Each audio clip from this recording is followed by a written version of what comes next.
दुकानात सफाई कामासाठी त्वरित मुलगा पाहिजे अशी पाटी वाचून तो दुकानात शिरायला लागला. तसं सिक्युरिटी गार्डने त्याला अडवलं. काय पाहिजे त्याने शांततेने बोर्डाकडे बोर्ड दाखवलं. गार्ड समजला. आत हात दाखवून म्हणाला, राजू शेठ समोरच बसलेत, त्यांना भेटून घे. अस्वस्थ मनाने तो आत शिरला. समोरच काउंटरवर राजू शेठ कस्टमरकडून पैसे घेण्यात गुंतले होते. कस्टमर गेल्यावर त्यांची नजर त्याच्यावर पडली. बोला, ते तुम्हाला सफाई कामगारासाठी मुलगा पाहिजे आहे ना? हो, तू करणार आहेस का? त्याने मान डोलावली. राजू शेठने त्याच्याकडे निरखून पाहिलं. 15-16 वर्षांचा गोरा घुमटा स्मार्ट मुलगा. कपडे मात्र साधारण होते. दुकानाच्या सफाई कामासाठी योग्य आहे असं त्यांना वाटेना. पण 3 दिवसांपासून सफाईसाठी माणूस नव्हता. त्यामुळे दारी आलेल्या माणसाला परत पाठवणे त्यांना योग्य वाटत नव्हतं. तुझं नाव? प्रदीप. वडील काय करतात? रिक्षा चालवतात. कुठे राहतोस? समतानगर. ठीक आहे, 3000 देऊ तुला महिन्याला. खाडे करायचे नाहीत. खाड्याचे पैसे आम्ही कापून घेतो. हो चालेल, तो म्हणाला. तेवढ्यात ग्राहक आल्यामुळे राजशेठ ओरडून म्हणाले, अरे भास्कर, याला दुकानात दाखवून दे. काम समजावून सांग. भास्कर आला. त्याने प्रदीपला ते 3 मजली भव्य दुकान दाखवलं. तुला सकाळी 8 वाजताच यावं लागेल. फ्लोरिंग, काचेची कपाट, काउंटर्स, वॉशरूम सगळं साफ करावं लागेल. हे कपड्यांचं दुकान आहे. इथे थोडीही धूळ चालत नाही. ग्राहक येताना धूळ घेऊन येतात. त्यामुळे वारंवार झाडू मारणं, कपड्याने पुसणं करावं लागतं. रात्री 8 नंतरच तुला घरी जाता येईल. प्रदीपने मान डोलावली. जा आता, सकाळी 8 वाजताच ये. प्रदीप गेला. त्याला जाताना पाहून राजू शेठला परत एकदा तो सफाई कामाला योग्य नाही असंच वाटून गेलं. ठीक आहे, पाहू 2-4 दिवस. नाही पटला तर हकलून देऊ, ते मनाशीच बोलले. प्रदीप दुसऱ्या दिवशी आला. त्याने काम करायला सुरुवात केली. पण त्याने कधी सफाईचं काम केलेलं नाही हे त्याच्यासोबत आलेल्या नोकरांच्या लक्षात आलं. ते त्याला वारंवार सूचना देऊ लागले. 10 वाजले. दुकान उघडायची वेळ आली तरी त्याची सफाई झाली नव्हती. ते तरी बरं शेठ 11 वाजता यायचे, नाहीतर त्यांनी प्रदीपला फाडून खाल्लं असतं. दुकान सुरू झालं.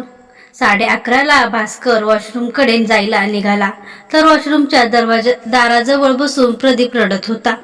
काय रे, काय झालं? का रडतोय? नाही, काही नाही. प्रदीपने डोळे पुसले. तुला काम जमत नाही असं मनोज सांगत होता. कधी काम केलं नाही वाटतं? नाही, गरिबी वाईट असते बाबा. काहीही काम करायला लावते. जमेल.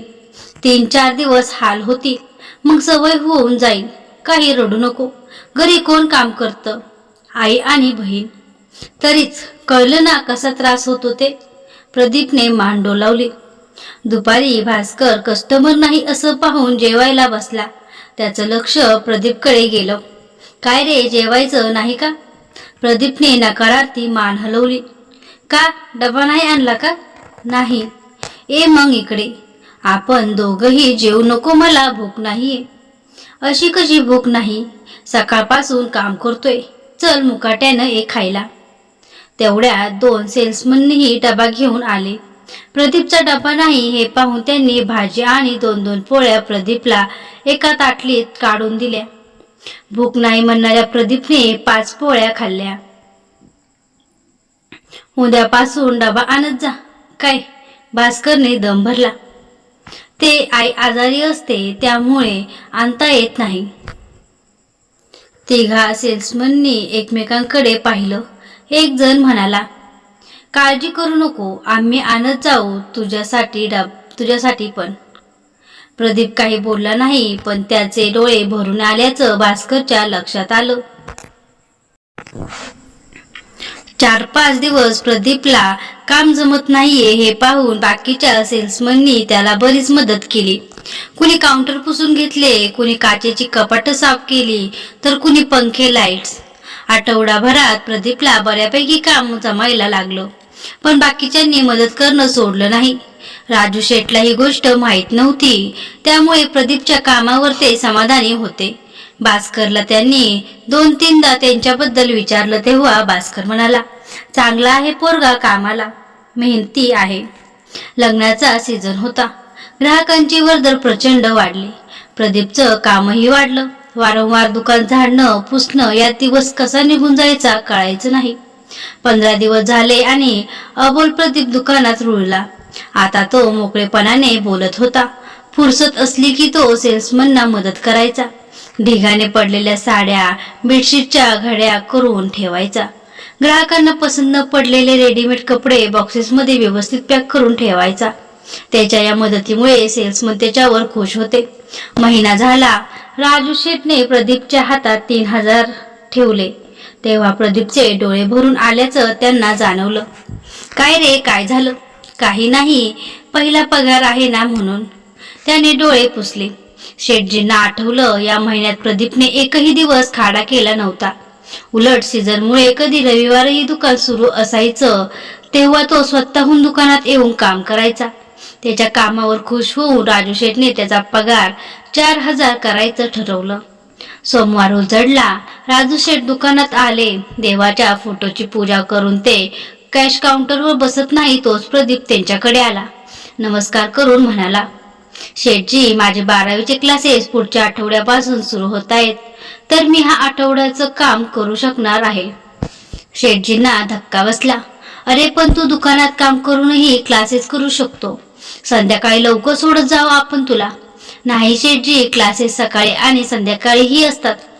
आता मात्र शेठजी रागवले. आता पुन्हा दुकानाच्या सफाईसाठी मुलगा बघणं आलं. याच गोष्टीचा त्यांना तिरकटा होता. पैसे देऊनही माणसं टिकायची नाही, नाहीतर ऍडव्हान्स घेऊन पळून जायची. दुकान चालेल की नाही यापेक्षा माणसं टिकतील की नाही याची चिंता शेठजींना लागून राहायची. प्रदीप टिकेल असं त्यांना वाटत होतं. शिवाय त्याचं कामही त्यांना आवडलं होतं. तुला असं 1च महिना काम करायचं होतं तर तसं बोलला का नाहीस? आता या 8-10 दिवसाचा पगार तुला मिळणार नाही आणि नवीन माणूस येईपर्यंत तुला काम करावं लागेल, ते रागवून म्हणाले. प्रदीप हसला. ना, काही हरकत नाही शेठजी, तुम्हाला माणूस मिळेपर्यंत मी दुकान सोडून जाणार नाही. शेठजींना आश्चर्य वाटलं. एक दिवसाच्या पगारासाठी भांडणारी, खाड्याचे पैसे कापले म्हणून वादविवाद घालणारी माणसं त्यांनी बघितली होती. या पोराने तर सहजगत्या पाणी सोडलं होतं. तरुण पोरांना अशी पैशाची किंमत असते कुठे? नशिबाने शेठजींना दुसरा माणूस लगेच मिळाला, पण तो 4000 पगारावर अडून बसला. शेवटी राजू शेठना त्यांचं ऐकावं लागलं. येत्या सोमवारपासून तो कामावर येणार होता. सोमवार उजडला. शेठजी दुकानात आले. अजूनही ग्राहकांची वर्दळ सुरू व्हायची होती. प्रदीपला आलेला पाहून त्यांना आश्चर्य वाटलं. काय रे, विचार बदलला की काय तुझा? प्रदीप हसून म्हणाला, नाही शेठजी, या नवीन दादांना काम समजावून सांगायला आणि सगळ्यांना शेवटचं भेटून घ्यायला आलोय. बरोबर आहे. प्रदीप आणि तो नवीन माणूस आत गेला. शेठजी खुर्चीवर बसत नाही तोच एक आलिशान कार दुकानासमोर उभी राहिली.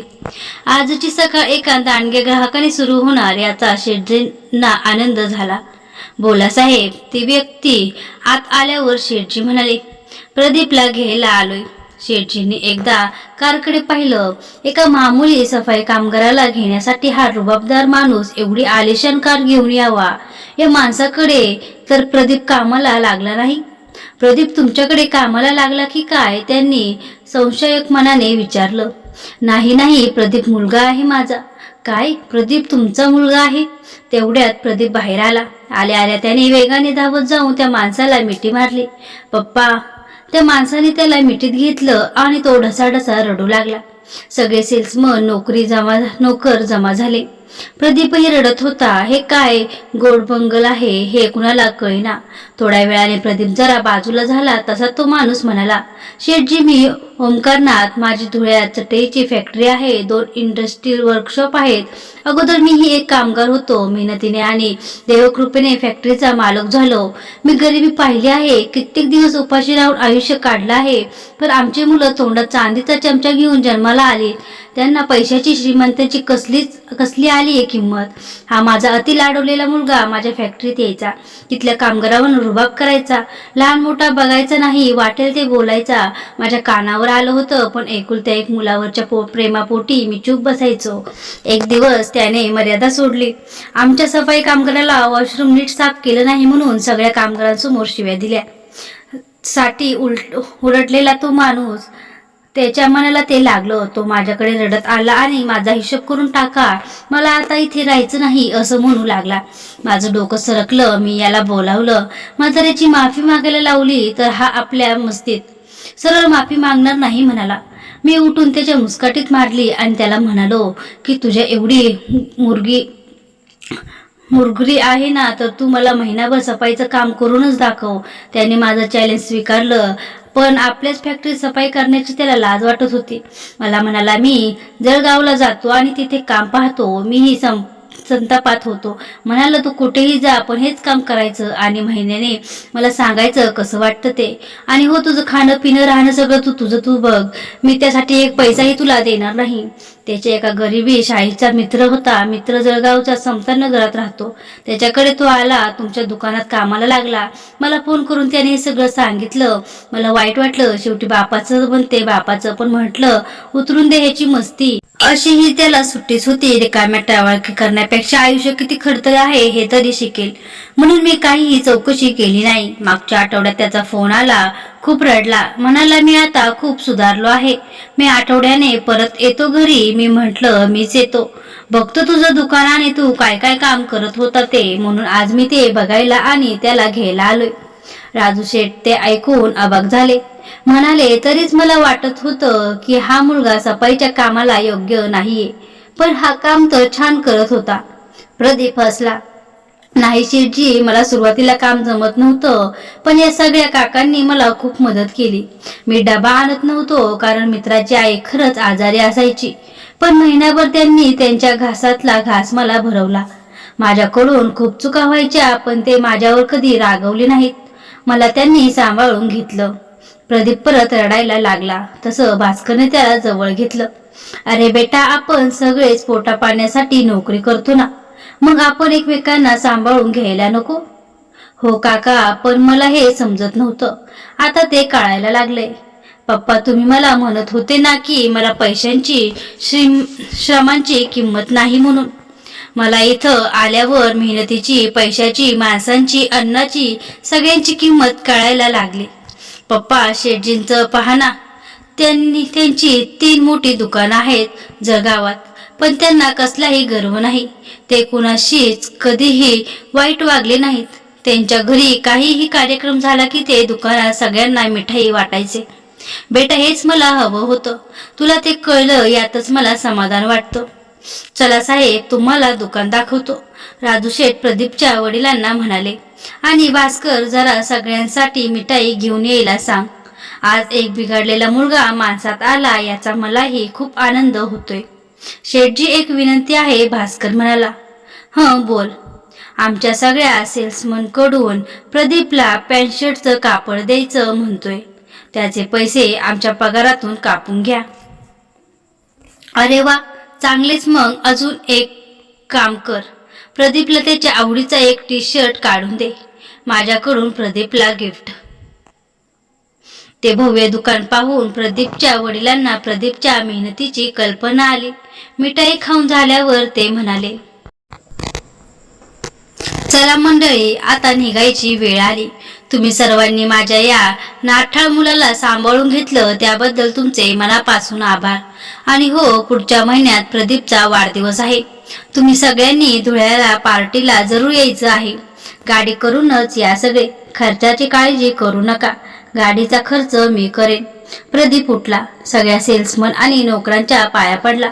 सगळ्यांनी मिळून त्याला पॅन्ट शर्टचं कापड दिलं. मग शेठजींच्या पाया पडायला आला तसं शेठजी त्याला जवळ घेऊन आणि त्याच्या हातात टी-शर्ट देऊन म्हणाले, बेटा, तुझ्या वडिलांनी आणि तूही नव्या पिढीसाठी एक आदर्श घालून दिलाय. भावी आयुष्यासाठी तुला खूप शुभेच्छा. प्रदीप आणि त्याचे वडील गाडीत जाऊन बसले. तसे सर्व सेल्समन उदास मनाने त्यांना निरोप द्यायला बाहेर आले. गाडी निघाली. निरोपाचे हात हलले. प्रत्येक जण आत येऊन आपापल्या कामाला लागला. शेठजींना काउंटरवर बसल्यावर आपल्या अशाच बिघडलेल्या मुलाची आठवण झाली. सध्या तो पुण्यात इंजिनिअरिंग करत होता. तो करत असलेले रंगढंग, त्याला लागलेली व्यसनं त्याच्या कानावर आली होती. त्याला सुधारण्यासाठी प्रदीपसारखं काही करता येईल का याच्या विचारात ते गढून गेले. लेखक दीपक तांबोळी यांनी ही कथा लिहिली आहे. तर मित्रांनो, तुम्हाला कथा कशी वाटली कमेंट करून नक्की सांगा. आवडली असेल तर लाईक, शेअर आणि सबस्क्राईब करायला विसरू नका.